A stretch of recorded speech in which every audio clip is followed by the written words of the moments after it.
Hello, everyone. Nice to see anyone that's here. I'm not sure that we've only just started, so not many people.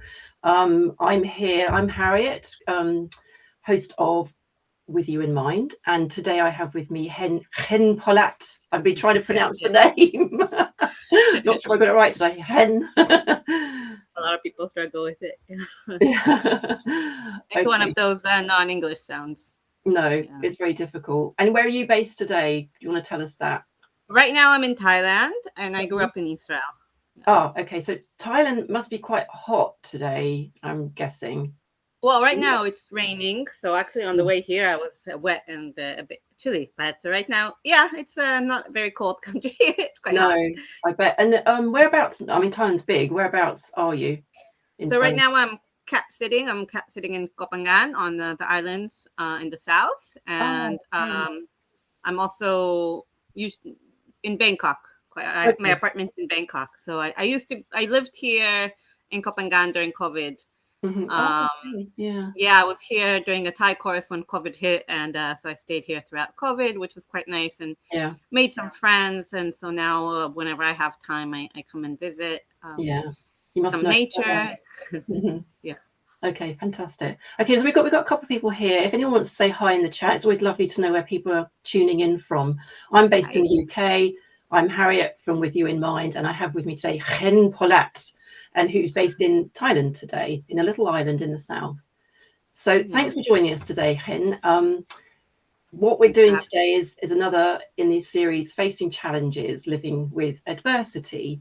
I've had a little chat with Hen offline, and Hen comes with a complex mix of mental health difficulties, including dysthymia, some ADHD traits, premenstrual disorder, and possible OCD and trauma-related conditions and patterns as well. So there's a lot there that we're going to be talking about. And it's also sort of shaped by some, unstable emotional base, really. So there's a lot there. And we're going to be talking about Hen's, search for understanding and healing and a meaningful way forward. So welcome to the podcast, Hen. It's lovely to have you here. Thank you. Sorry? It's my first live, yeah. Oh, it's your first time live, and are you excited, nervous? Yeah, both, I guess. Yeah, I'm sure. Okay, so maybe, I mean, there's a lot to cover here. We've got about an hour. So what I'm going to start off with, just to help listeners understand your story, could you tell us a little bit about your early life and what it was like growing up, and how it felt for you emotionally? Yeah, I grew up in Israel, so initially in a small town. I think one of my first memories, actually, I remember being 4 years old and asking my mother who will take care of me when my parents die. And I remember bringing that up in therapy, and my therapist would say, like, oh, that, it shows that you didn't feel taken care of at that age. Yeah. But I think it kind of got worse when we moved to the US. So I started the first grade in California in the Bay Area. And I think it went from kind of being excited to start school to then not knowing what was going on around me. So, I mean, my first day in first grade, I remember, the teacher telling us to do something, and I had no idea what we were going to do. And I looked over at the girl next to me, and she was drawing a house. And I'm like, okay, I guess we're drawing our house. And she got quite upset and called me a copycat. But I didn't know what that was, because cat was only one of the only words I knew in English at the time. So I was like, why is she calling me a cat? I was very confused. Somewhat confusing. So I guess I think my father, I recently, a few years ago, I had to interview my parents for a school project, and about my first years, and he said, like, I would come back and say I feel stupid. And so I think that intersection of kind of feeling lonely at home, feeling lonely and unsuccessful at school at the time, of course, like unmanaged that ADHD, probably, so that struggle of it's not only difficulty listening in class, but not really understanding the language and kind of developing a lot of gaps. Yeah. And then the social struggle as well. And then I felt like by the time I made friends or knew the language, we moved back. And then I didn't know Hebrew. I didn't know how to read in Hebrew because I learned how to read in English. So fourth and fifth grade were quite emotionally hard for me as well, because when I moved back to Israel, I didn't really know what was going on in class. I was really struggling to copy the things, and I think like there were 2 years where it's not as much bullying. I think maybe that's more of a it's like social exclusion, like that kind of thing. Yeah. Bullying, not in the physical sense, but in terms of left out.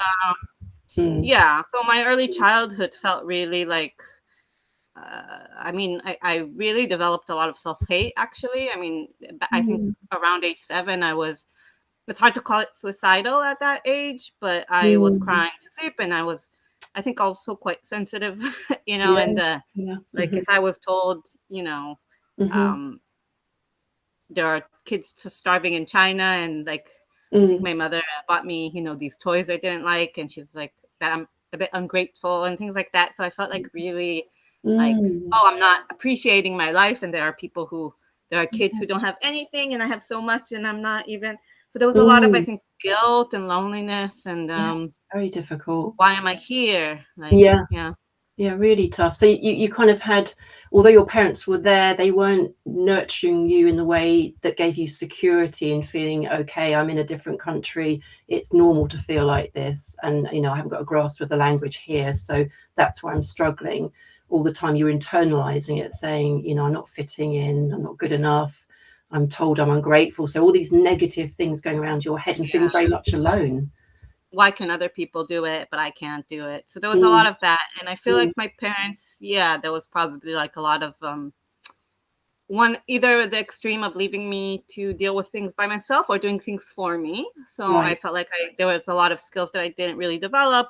I mean, like, I didn't really like have chores growing up as a kid. Like, so I didn't learn really to cook or clean, or so I think there was that like feeling, not feeling competent, not feeling like I'm good at anything, not feeling like so there's a lot of worthlessness growing up. Like, really hard, nobody seems to like me. Like, I don't have friends. I don't have like any, the adults that because I think, at the time, right, when you grow up, the stories that I read, it would be usually like people who had horrible things happen to them, but they persevered and became successful. Right. And so I would compare myself to that, of like nothing really too horrible happened to me, but I'm still, so there was like this feeling of, like a little bit of failure, I guess, or like I'm not good at anything. I wouldn't be able to tell you anything good about myself.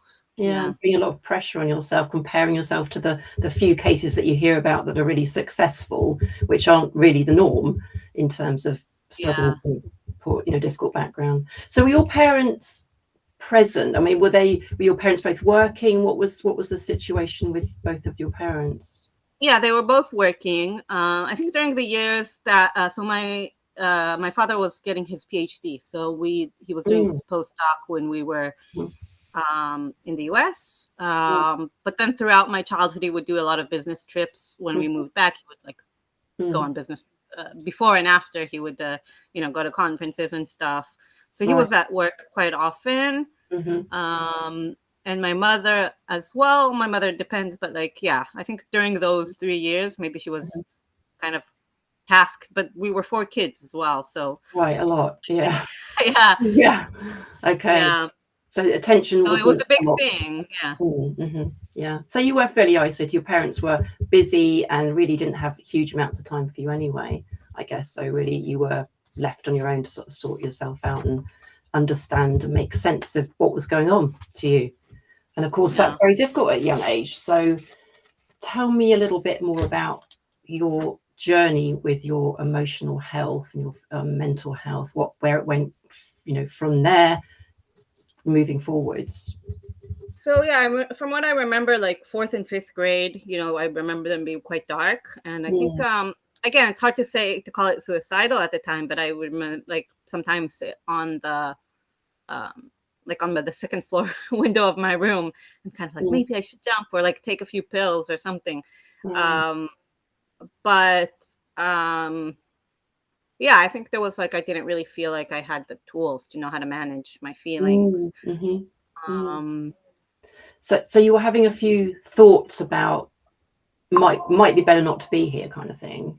And then you got to the stage of there were some pills there, and it wasn't a serious attempt or anything, but you took a few more pills with that sort of. I mean, it was at age 13. At age 13 was my attempt, and I think also it's a bit influenced, right? Because the stories I would read, that's kind of what you would read. People, depressed young woman would either have an eating disorder or take an overdose, or like there was certain stories. So I'm sure that I had that in my head. I think actually. My father actually came back from one of his business trips with the book Girl Interrupted. And so I think she describes kind of taking a bunch of pills. And I mean, at the time I had a math test the next day that I felt like I'm going to fail this. You know, when you have like group ABC, and I was, if I don't get a good grade in this, I'm going to drop. And my family was telling me like, if you go down a grade, it's really hard to go back up. And I was kind of at the time, like my thoughts would spiral again. I don't know if you can call this like OCD or whatever, but it would just, it was kind of like, I was thought about going, you know, to the internet or to sleep. And I was like, well, you know, if I failed this, and it was like very future tripping of like, well, what's the point? You know, I'm supposed to get a job and have kids, but I don't even want to do that. I don't like school. Why am I like, what's the point of all this? So it felt very urgent to do something about it. So I swallowed 30 pills, but then I think nothing was happening after a few hours. So I remember like I induced myself to vomit, and then I just went to bed. But then I was throwing up all night, and in the morning I did, like, I wasn't sure if I should say what I did, but then I did, and like I went to the hospital, got so that was like a semi-serious attempt. I don't know if I think no, it was. It sounds like a serious attempt. So apologies for not saying that earlier on. So you were doing this all on your own. I mean, obviously you were doing it on your own, but your parents were completely unaware of what was going on and how you'd sort of become this dark in your mind. You got into this place. I think actually I tried to go to them a few times. Actually, when I was 7, I remember I told my mom I wanted to die, but she slapped me. I think she was quite shocked. And and so I was kind of left alone. And because she was a pharmacist, there was kind of like books around that I read, and I would kind of self-diagnose with diabetes and depression. And I told her at one point, probably around 4th grade, that I think I'm depressed. And she said, oh, no, you're not. Like, your uncle's depressed. That's depression. So I think there was a lot of invalidation in terms of like, I'm not sure. That's probably one of the biggest things. And what my OCD tendencies, I don't have an OCD diagnosis, but like doubting my feelings a lot because, well, I'm not depressed. So what am I feeling? What is going on? And of course, when we look at where you've come from, it makes perfect sense that you would doubt it rather than being under a diagnosis. It's more like, well, it makes sense that you doubt it because you've never had the validation. So, Okay. So very, No, I was just going to say like another time I remember going to help, to ask my parents for help, which was like to my father, like that I'm struggling in school. Can I have a tutor? Can I have a learning disability diagnosis? But my father is quite against those things. And he said, and I mean, both my parents, of course, they have their own histories, their own difficulties, like how they grew up. So, you know, my father was very much like, I went through it by myself. And so that was part of like, there's something wrong with me for not being able to. The typical sort of male response in back, you know, especially back then, it was to sort of not share those sorts of issues, wasn't it? And just to sort of carry on regardless. Carry on, pull yourself up, and you help yourself. I mean, my father would say like that he thinks people need to help themselves, you know. Okay. Okay, so that was sort of age around 13, and then so you were aware of all these difficult feelings. You weren't getting the help you needed, but then you ended up in hospital after the overdose. What did help start to change at that point?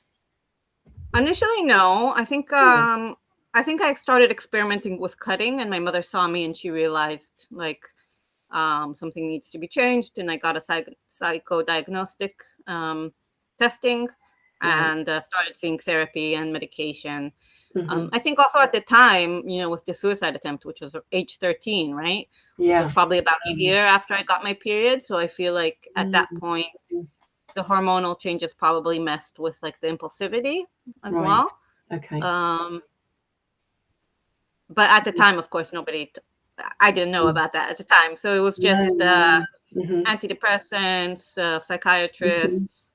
Yeah, a lot. And there you were, sort of not knowing, difficult to extrapolate. Is this my age, hormones? And you probably weren't even thinking that at the time. It was just I wasn't thinking about it at the time at all.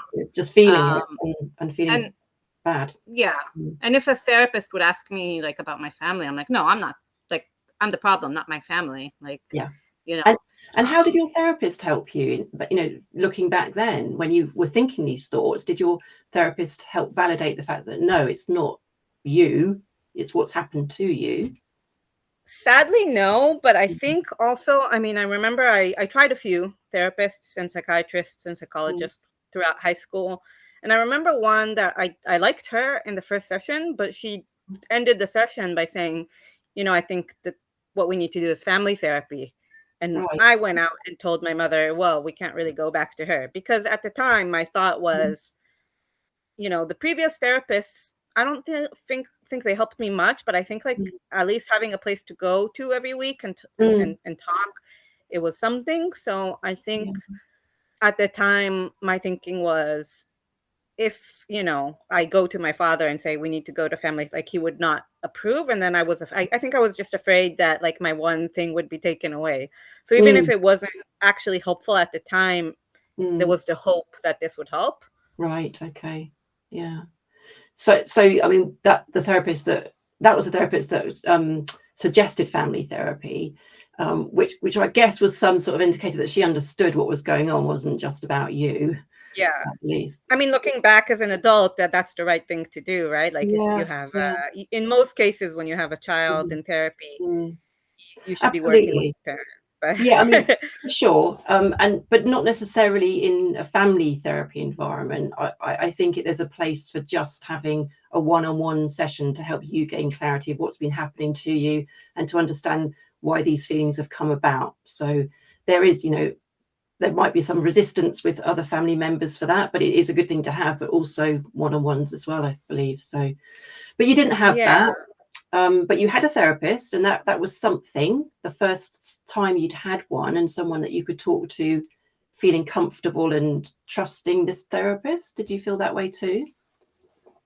Not that I remember, but we also moved again. So I started ninth grade. So I started high school in a new place again in a big city. So I think ninth grade as well was quite like socially isolated a bit. But I started dating as well. Oh, okay. Actually, that's when probably the first kind of OCD stuff that I remember around like relationships, because I had a boyfriend and I was like, how am I supposed to know when to break up? Because I know that, if he hits me, that's, I kind of knew that, but I realized I don't really have standards for like, how do I know? And I think that's a result of kind of being so disconnected from my feelings. But I mean, so that was happening in your relationships. And you say you were dating. Was there one person in particular you were dating for with longer, or started a relationship? Yeah, I was in a relationship in ninth grade. Right.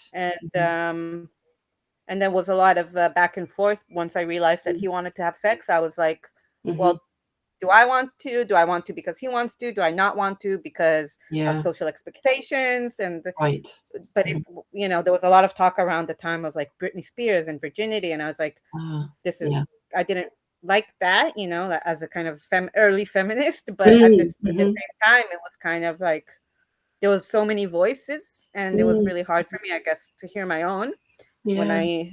So that's probably the first kind of like that I remember, these like spirals. And but like you say, you didn't know what the boundaries were. He was pushing you, and he wasn't really pushing me, but I think once I knew that he wanted to, it was like I was questioning myself constantly, even if I wasn't really actively being pushed or pressured.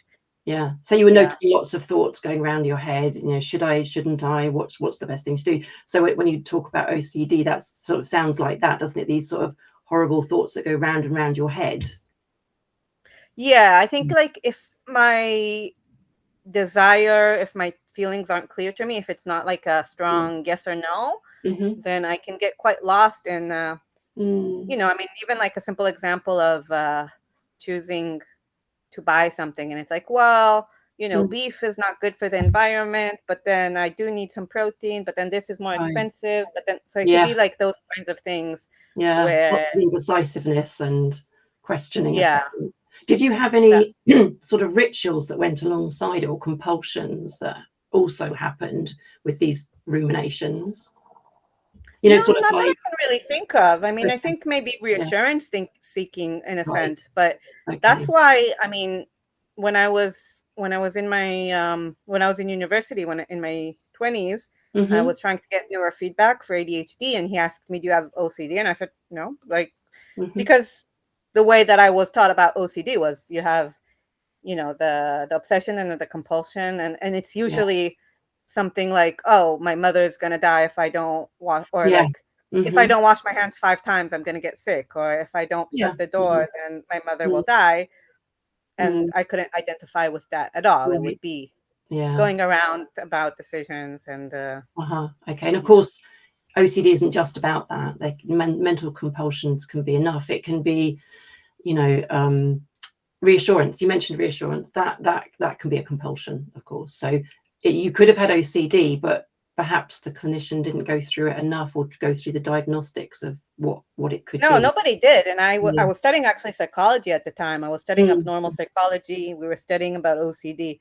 And even now in my master's degree, again, these are like the same examples over and over. You never really get examples of relationship OCD in descriptions of, so that's quite interesting. I mean, still, right? Absolutely. I mean, when you say you're doing a master's, is this a master's in psychology? What's the title of the course? Yeah, so my master's now is expressive arts therapy. Okay. So that's psychotherapy, but also like using the arts as a tool in therapy. Yeah, how nice. Yeah, I'm actually really happy about it, because when I studied psychology for my bachelor's, I was very much the like the science, like the meds, the that certain like diagnostic. Right. Okay. You know, that was my interest, and I thought about going into social psychology, but eventually, yeah, went from there. And now I feel like I'm glad I got the opportunity to experiment with the arts, because I feel like talk therapy, I don't want to like trash talk therapy, but I feel like for intellectualizers, I can sometimes, you know, again, I spent all these years in therapy, and I think because I came in with trust issues. I didn't know that it wasn't like I don't trust the therapist, but it was like it's like, is this helping? Is this not? And a lot of uncertainty. And I feel like sometimes, you know, the arts can kind of bypass. No, definitely. I mean, I think that raises a really good point, because talk therapy isn't for everybody. And especially when you do have trust issues, it can take a long time perhaps to build the sort of rapport you need with a therapist. But being able to express it through art is a great option. Also, somatic types of therapy, sort of working with your body and the feelings, and that sort of route is particularly helpful too, for many people. So yes, I mean, I think you've raised a really important point there for people that are struggling to connect the therapist, you know, just by talking. Yeah. So you're doing the masters now, and how is it helping you in terms of your so own... I'm kind of finished. I mean, I'm kind of just awaiting my certificate right now. Right. Yeah, it's definitely helped me. I mean, today I even did like a little mini workshop where just sitting with some people and doing an art directive together and talking, and then it's quite nice to see how other people can get a benefit of it as well. It's a good reminder for myself to do more art. Do you enjoy the art yourself? I mean, enjoy is, maybe it's not always enjoy, but I feel like I get something out of it. Maybe not every single time, but it's also like, yeah, I do. I think it's, yeah. And the arts, I mean, so there's art therapy, and then there's the expressive arts. So it's bibliotherapy. So that's also reading and writing, and music therapy, dance movement therapy, psychodrama, drama, and wait, I always forget one. Like Okay. But they Yeah. help a lot, don't they? But that's lovely, isn't it? It's just, as you said, the psychodrama is also working with your memories and your body, and it's just a lovely way to try and reach things that are within you that are very difficult potentially to reach cognitively.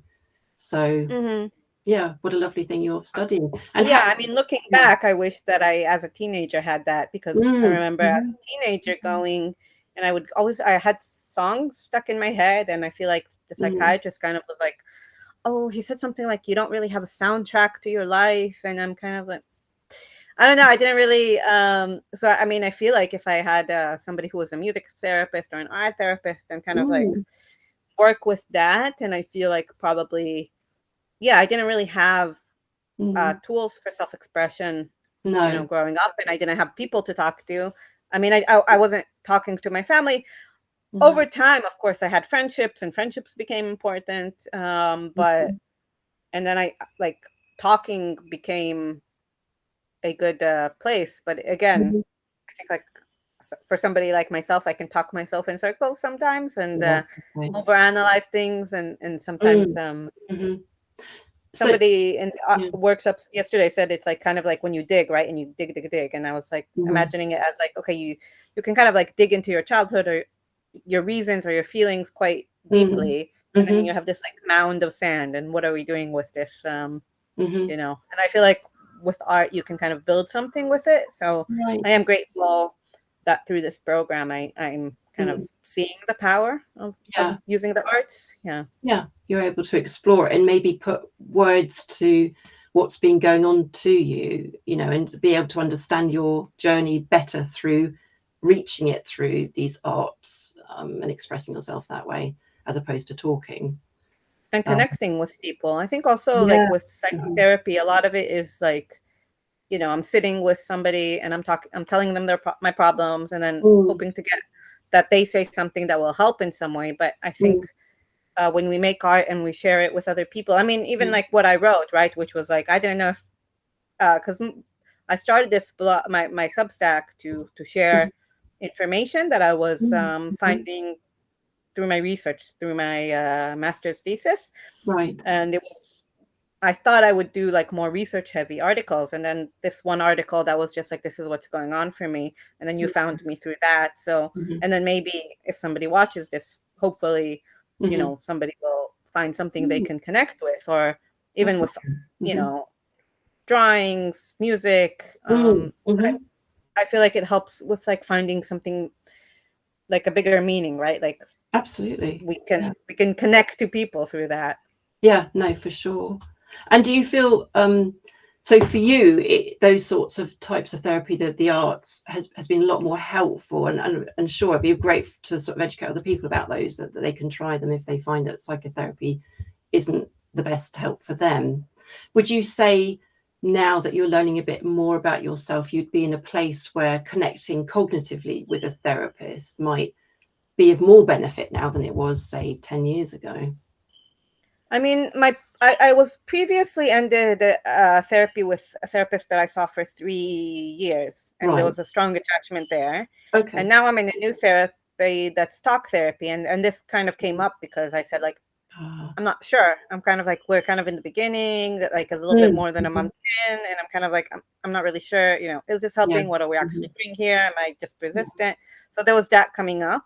So I don't want to knock it. I definitely feel like, I'm definitely more aware of what was and wasn't working for me before.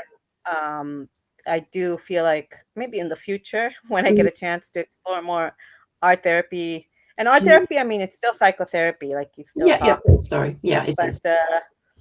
Just what's different. I mean, I had maybe 10 sessions with a music therapist, and he worked a lot with voice, and I found that quite powerful. Like in the first session, I think or first or second session, where he said, like, he told me to make a sound that expresses no, without saying no, like without using any words. Okay. And that was quite so confronting for me. And I think if he would have asked me about my experiences of saying no, I could have talked for an hour, but having that like in the body That as a form of body work was very interesting, very confronting. That's really interesting to hear. It's more like it's like the work of Gabor. I think Gabor I can't remember his name now. Mate Gabor. And using those sounds that are sort of deeply rooted within us from the past, and also like the body keeps the score in a way. So, but sometimes that can be noises that you can come out with that project and help you to heal, which sounds like those sorts of things are working for you. So I mean, I think like with the body-based work, I mean that for me can also be exercise, but I think what I learned, what I take away from all these like new conversations is that it's not just about thinking and understanding, right? Because again, a lot of us, I think, use intellectualization even as a coping skill, and like I read a lot, I got a perfect score in the abnormal psychology, and I read about like PTSD and I wouldn't be able to consider myself as having PTSD. Like I could tell you all the symptoms, but I thought, I don't have a big event that was traumatic or something like that. So I think like learning to be safe in the body. I mean, even sauna has helped me with that. Like because I had a lot of anxiety growing up, and I never really did exercise. I didn't have sports, and doing sauna regularly, when you're going there and your heart's beating and like learning to be calm, like, okay, I can be in this, my body is telling me I need to get out, but I know that I'm safe. Good. So a lot of it is outside of the therapy room. I hadn't thought of sauna being one of them. So you're talking about the room where it's really hot and you're making yourself stay a little bit longer just to sort of, because there is that panic moment, isn't there? I'm too hot, I need to get out. But you're working with that to sort of calm yourself, your own nervous system down and stay a little bit longer. That's really interesting. And I think also DBT, they talk about using temperature as a coping skill. They talk about using ice, but now it's a lot about contrast, about like going from the sauna to a cold. And it's like when you bring your attention to what's happening in my body, okay, now my heart is getting slower and I'm feeling calmer. I'm feeling and then the long-term physical benefits as well. Absolutely. That's so interesting, because a lot of clients I work with who have panic attacks, let's say, it starts with a feeling. They might be suddenly getting warm and then they escalate that feeling to, oh God, what's wrong with me? Am I having a heart attack or am I going to die? And then the panic takes over when it might just be because you're a bit warm, the sun's come out. We misattribute. And it makes sense because, if when you grow up, whenever your heartbeat was, like a certain way, it was because your parents were fighting or somebody was yelling at you or making fun of you or whatever. And again, like I didn't really do sports as a kid. And again, I grew up, I hated sports because again, it put me in my body. It put me in like my body is stressed. I'm already stressed. So now as an adult, learning to also slowly get to a point where I can do exercise and even enjoy it. And like, I can be sweaty, I can be exhausted, but feel good or feel like I know this is good for me. So that for me, that was a big thing. It was really big. Like it's over several years of learning. Like my heartbeat doesn't have to mean that I need to get away, for example. Absolutely. And when I hear you talk, it really strikes me that you've had all of this to cope with, but you've been pushing back with all these different types of ways of coping, showing a lot of resilience and proactivity to get to a place that I'm going to find things that are going to help me. And you are doing that. You found the arts in psychotherapy arts, and you just talked about the sauna. I've tried everything. I mean, I'm 38 now. Throughout high school, I mean, everything from the conventional to the non-conventional. I've been on so many different medications and therapists, but I mean, homeopathy, Reiki, family constellations, biofeedback, neurofeedback, somatic therapy, psychedelics, like nonviolent communication, rebirthing, breath work, sound bath. I like it. That's amazing. So since you've got so much experience in this, can you tell us a bit more about what works best for you? I know it's a journey for everyone, and you need to try these things.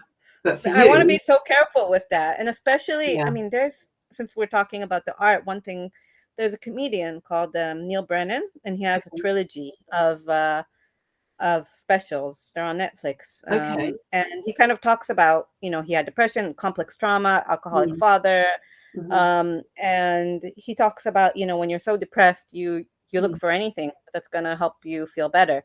Yes. And Mhm, and then in one of them, he talks about, if you're looking for a silver bullet, you're eventually going to get shot or get hurt or something mhm. like that.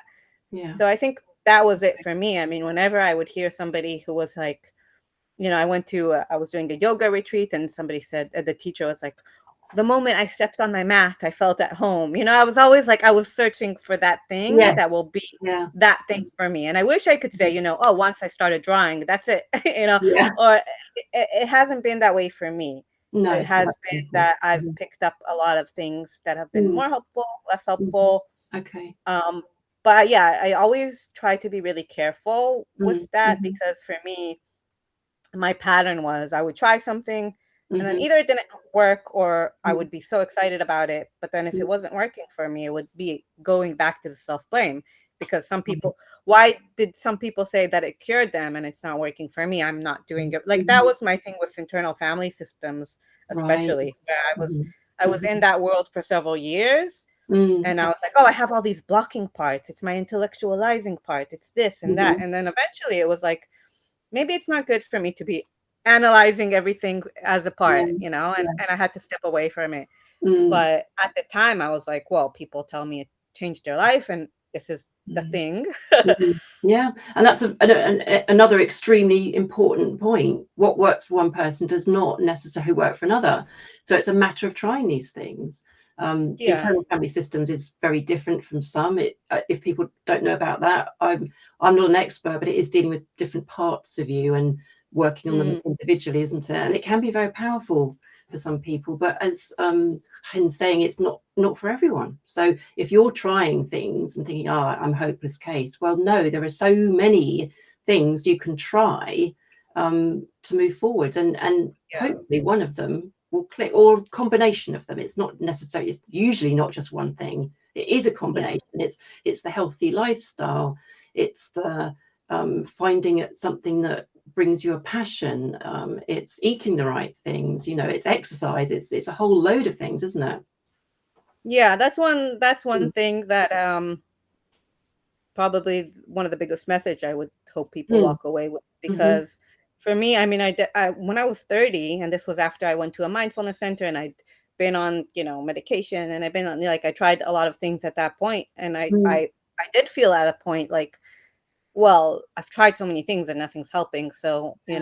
Mhm, that was around 30. I thought maybe like I started building a suicide plan that was not impulsive, that I was really thinking a few months ahead, and obviously eventually did not do it. And mm, mhm, I did end up doing psychedelics. So that's why I want to be careful, because, mm, mhm, psychedelics is something that some people find mm, really healing, but some mhm, people can also find really harmful. A lot of mhm, people mhm. have months where they feel really unstable after.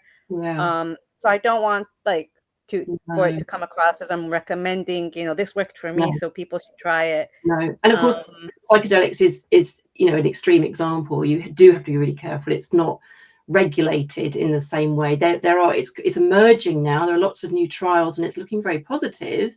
But again, it won't work for everyone, and how long term it works, we don't know yet. yeah. But if you have severe depression and you've tried so many things, I would say, why not? But do it supervised potentially, because it can not always work in the right way. So Yeah. can you tell us a little bit about your experience with psychedelics, though? I mean, I think the first time I did it was like on a camping trip, so it was not with any healing Mm, intentions. And mhm, then, and I think, but I did definitely feel something good at the time. So then mhm. when I started hearing about people using it for healing, I became more interested. I Yeah. did recently read somebody on Substack who did it, and she did all the research, and she did it with people and Mhm, supervised, and she said she still had a horrible experience. And mm, um, okay. so again, just in terms of that, but Mm, mhm, around that time when I was planning, I was 30, I was thinking I will kill myself after my brother gets married. So I was like, And I came to my brother's wedding, and around the same time, I heard about it was a San Pedro ceremony. It didn't really do much for me at the time, actually, but I ended up not going through with the suicide attempt. I went back I was volunteering at a mindfulness center, which was a big turning point in my healing, actually. Okay. I was there for a really long time in Thailand, and this is kind of how I ended up staying in Thailand. And actually, like my psychedelic trip is a very bad example. I did not do it in the way that you're supposed to supervise. I mean, I did it. We were on a visa run in Laos, and we bought mushroom pizza. It was the worst. I was throwing up. I had a really bad trip, but I think I felt like I felt like I need to sleep, and if I will sleep, I will die. And my boyfriend at the time was waking me up all the time, and I was like, let me die. But I felt like I'd been kind of keeping like other people have been keeping me alive. Right. And I also got this sense of like I'm in hell because I don't believe in hell. And I had this meditation teacher come up and said, it stops when you breathe. And that's something I still struggle with. It's like slowing down, breathing, being in the present moment. But it did move something for me. And I think a few weeks, in the weeks that followed, I just remember like all of a sudden having moments where I'm like noticing just the automatic reactions and be like, oh, actually, I don't have to do this. It's just... Okay. all these childhood reactions that that were so automatic, and then I realized, like, all of a sudden I noticed them. So it was also again a result of like I was learning a lot about mindfulness at the time, and I was doing meditation retreats. Yeah, but I do think the mushrooms really moved something in me, and kind of really, when you're that depressed and like and for so long, I think it can be a shock to the system, and it absolutely. It makes you look at things differently. Yeah, that when makes you're sense. going. Yeah, and of course, it's so unfamiliar, isn't it? The feeling of not being depressed when you've been depressed for so long, and it must be a shock to the system in terms of releasing things, but also, hang on a minute, where's this darkness gone for a little while? Or it must be quite destabilizing in that sense. But and MDMA was that, because MDMA offers that compassion as well and love, and then all of a sudden you're like, oh, I really didn't have what I needed in my childhood, or there's like all of a sudden you're a lot more open, and so I did some again, not the best, like if you are able to have supervision and do that, but I was winging it here in Thailand, and I did some MDMA, I was writing, and I did some, again, like anything, I did a free like healing with the arts course I did online. I was going to workshops. I started doing adult children of alcoholics meetings, or like support groups. So going to groups where I was talking to people about this stuff, and people who are in similar boats, and so that was quite helpful too. As I said, like I was throwing everything I could at it, and absolutely. A lot of it was like I need to fix myself, which wasn't the best way to do it. But I was reading the books on trauma. I was, I was all of it. You were doing it with a very informed basis, weren't you? You were reading things and trying things, and trying to be as responsible as possible in terms of managing your own health, rather than just jumping in and trying things without taking notice of what could go wrong and to do that. But I suppose with psychedelics these days, I guess the sensible route would be to do it in a supervised way with a clinician. But it's just not that available right now. But there is hope for I mean, I heard that even in the US it's like thousands of dollars.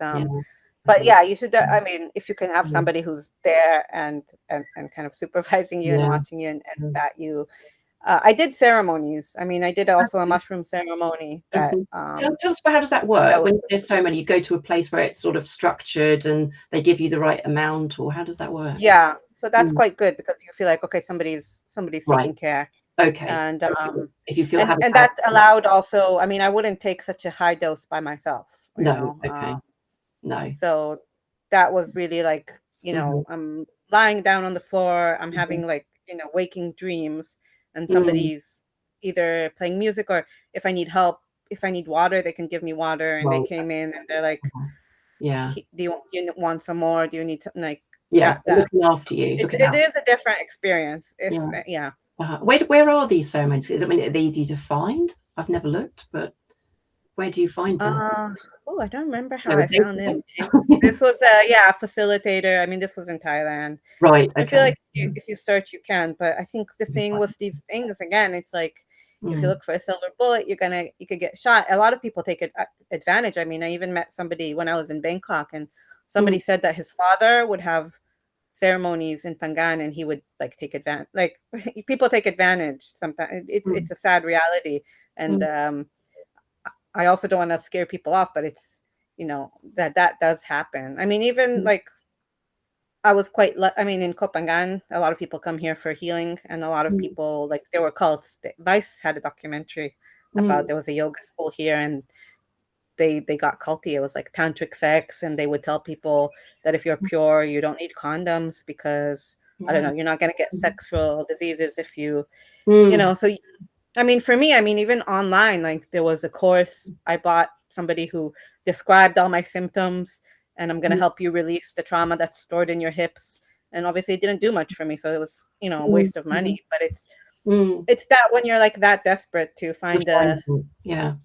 So now looking back, now you've been in these really difficult places and having tried so many things, what would you say to people in that desperate search? Is there some sort of hierarchy of try this first, try the evidence-based processes first, or what would you suggest? I would suggest self-compassion. So however you go about it, I think in terms of evidence-based versus not, I think it very much depends on the individual. Some people really like structured approaches, and some people are like, no, I want the depth work. But I think first of all, like the basis should be self-compassion. Right. And even when I was working on self-compassion, it's still like, I need to love myself. But a lot of it, I think it's that. I think when you try to fix everything at once and you're like, I'm a broken person and I need to be something different. Yeah.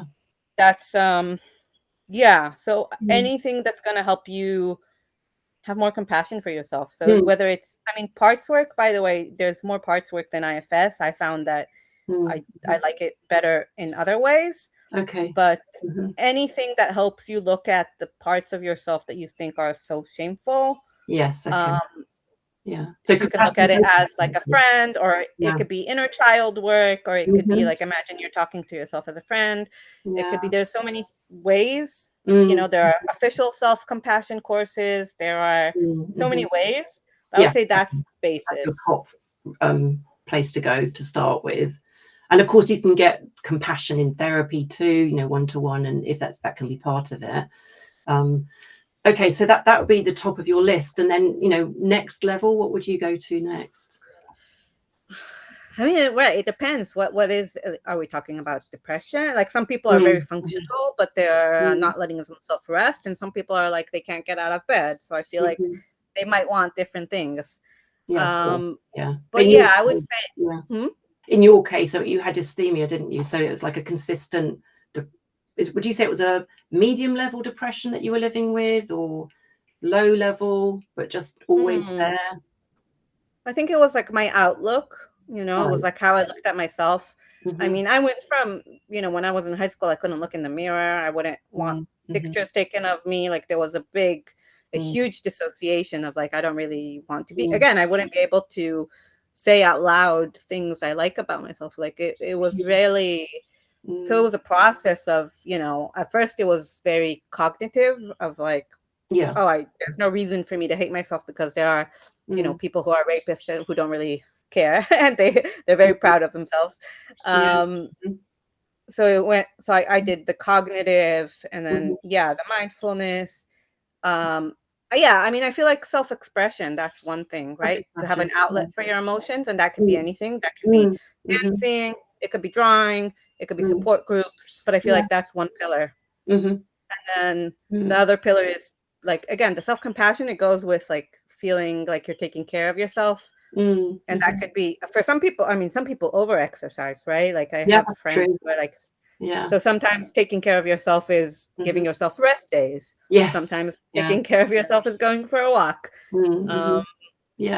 Yeah, one thing like, huh? It has to be very individualized, doesn't it? Very bespoke to each person. Yeah. Yeah, I think that's like for me the biggest lesson, the biggest takeaway is like there's no manual. It's like what's your current living situation? What's your personality? What's your biggest need? Absolutely. You know, what's yeah. But in terms of, yeah, you're right, it has to be tailored to individual conditions, what people are struggling with. But would you say best to try evidence-based things first and then look for the bit, you know, because when you're desperate, as you said, you go for anything. But in your experience, trying those things that are anything rather than evidence-based, would you say that was a good step or perhaps a slightly negative one? You mean like trying non-evidence-based things? Yeah, just trying anything that you see a book and I'll read that, or you'll go on into a support group or one of the ceremonies. Would you say that was a mistake or a good thing for you to try those? Good question. I mean, I feel like I have been burned, but I think luckily not too much. But as I said, I mean, some people, again, like on this island, some people get into cults, some people with psychedelics have been, talked about being in a year of panic. So then I do kind of, I want to hesitate, right? I want to be like, I think I actually wanted to write about this because I think there's room for woo, but with a grain of salt, like I did family constellations. I don't technically believe in the existence of a soul, but I paid for somebody to stand on a piece of fabric that represents my father and to tell me things. I think actually I wrote about like the books that helped me, and one of it was about the placebo. So I think the holding out the hope that something will help you, but holding it loosely, like if you believe that past life regression is now the thing, then I feel like that's dangerous. Like once you hold it quite, you know what I mean? Like I feel like if your friend is trained in Reiki and they want to offer you Reiki, I don't think there's any harm in doing that. No. But if you don't have money and you're spending your money on something that doesn't really have an evidence-based, I mean, I think I also did go too far because I was not too far, but because I did the medication route and it didn't help me. And then I didn't want to go back on birth control and antidepressants. And then so I had these years here, which I'm glad I did. I mean, I don't regret it, but no, it had to get quite, like my symptoms, my premenstrual symptoms got quite bad before I was like, you know what, I should start. I should consider, medication again.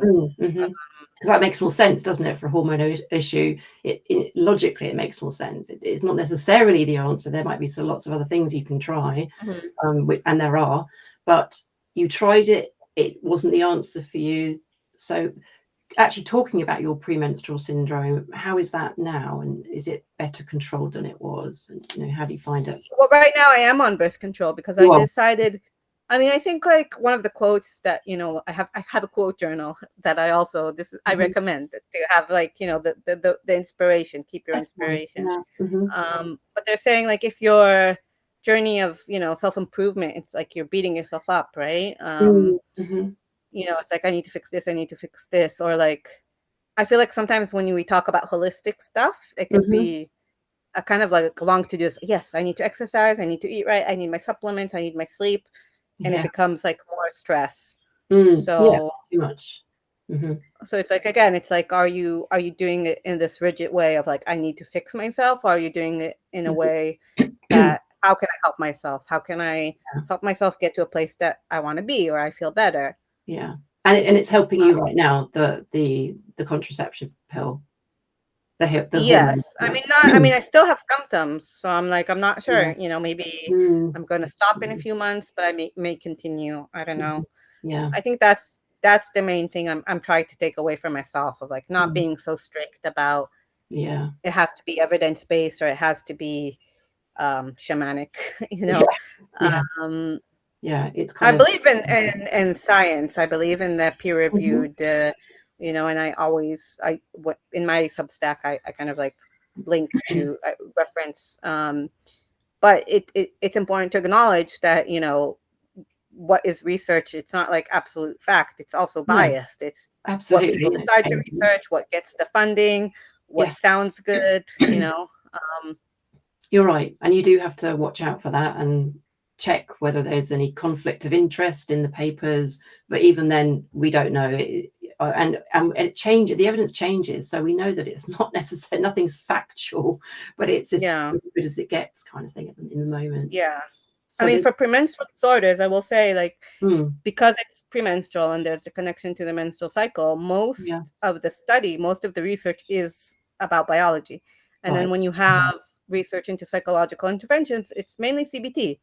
And then there was one study that said, you know what, maybe CBT is actually not enough. But and then there was like one study or two studies about art therapy, but there just aren't many like, it doesn't mean that art therapy doesn't help premenstrual disorders. It just means there were no clinical trials. Okay. So CBT is just, it's very easy to study, and therefore it's the most evidence-based.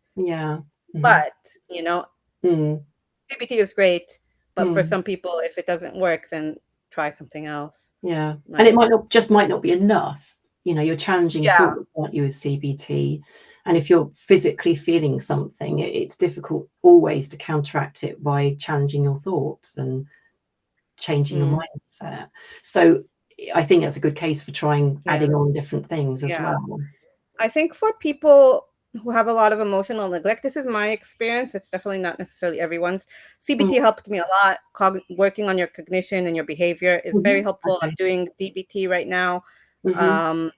And I think for people who grew up being invalidated, if your only therapy is let's challenge what you're thinking, that can be, I feel, even harmful, or it can feel like, oh, I'm being told I'm wrong again. Like, this is another thing I need to fix about myself. I have this long list of, you know, tables I need to fill out, and I need to say, I mean, for me, it's very hard for me to say, am I feeling, how is my anger now from 1 to 5? I'm either very angry, like, I don't know, am I feeling scared? So yeah, I think for emotional neglect, a lot of people might feel like CBT is, and then they feel like, oh, it's not, this is like how internet discourse works. Like, somebody goes to CBT, they found it invalidating, and then they go to this, like, something that's completely not much evidence behind it, and that might work or not. And you're it's right. hard to keep balance. Because you can lose faith in the evidence-based routes as well, can't you? As you just said, you know, if CBT is not working for you, you'll just try something completely different. And I'm, from listening to you again, I get the feeling that actually what could be helpful for people is having that one-on-one contact, established rapport with a therapist, and to gain the trust and the validation of what you've been through, and maybe then integrating other options in that, whether it be art therapy or going to the sauna, whatever it is, but perhaps have that consistency of someone who's walking alongside you and saying, okay, well, this isn't working, or maybe it is, maybe it's a little bit, but I hear you, I understand what you're going through, and I'm with you through this process. I think. And for some people who maybe feel like they're not sure about finding a good therapist, there are support groups that are free. There are so many support groups, can be really great for people who are like had bad experiences with therapy, or they're not sure if it's helping. It could be in addition to therapy. So I think that's the takeaway. There's always more things to try. Definitely. And if one thing is not working for you, you can try something else. Like, you're not done. You're not done. If you think you've tried it all, you probably haven't. There's so many things to try. I was actually writing about depression not so long ago. I haven't finished it yet, but I could turn it into a book, I think. But there's hundreds of options for depression. You know, we're talking about so many, supplements, maybe heat and cold, and talk therapies, but the list does go on, and there are so many things that can help. I think it's quite hopeful. It might be a bit of picking a needle out of a haystack, but there is hope there, which I think is a powerful therapy in itself. Just having hope. That's hope. And I think that's like, when you asked, where to start, I would say, look at connection to other people. And that can be, again, it could be a support group, it could be friends, it could be a romantic relationship, it could be a therapist. But connecting to other people, it could be connection to yourself. So that could be an art practice, journaling, dancing, meditation, something that helps you connect to yourself, and then Mhm. something that helps you feel connected to something larger than yourself. So that can be nature, Okay. that could be like volunteering, it could be something like you're doing where you're like, okay, I'm going to, do something that I hope is helpful for other people. Yeah. But, having those pillars that it's like connecting to yourself. So you're not only other people, but also you have, Yeah, I think that's great. And you can have the support of people that are going through the same as you, and that's extremely validating. And also you learn what's helping them, and you can try what's helped them. It might not work, but you can at least try. So looking into the future, I just want to get a sense of how, you've obviously been through a lot, you've tried a lot, some things have worked, some things haven't. How do you feel about the future now? A lot better than in the past. I mean, one of the things I'm trying to work on, and hopefully art is going to help with that, is imagining the future. My friend sent me a podcast. It was about climate change, but they were talking about, we don't need to only know what the problem is, but we need to kind of, what if we do everything right? What's the future going to look like? Right. That's nice. So I'm a lot more hopeful. I mean, I know that I can connect to people now. I know I can have healthy friendships. I know that I can, I know that there's, like we were talking about, so many different things to try. If something isn't working for me, I can try something else. There's a lot more hope. Yeah. Now. Amazing. I'm really pleased to hear that. And I'm really thankful for you being here, because that's inspirational for a lot of people. You've come from a very difficult place and you've walked it alone for a long time, and you've got to a place now where you've tried so many things, and you're helping yourself, but also you're getting the support from people now as well. So it's an incredible journey to share. So I thank you for that. Is there anything that I haven't asked or that you haven't mentioned that you think would be useful at this stage as we near the end?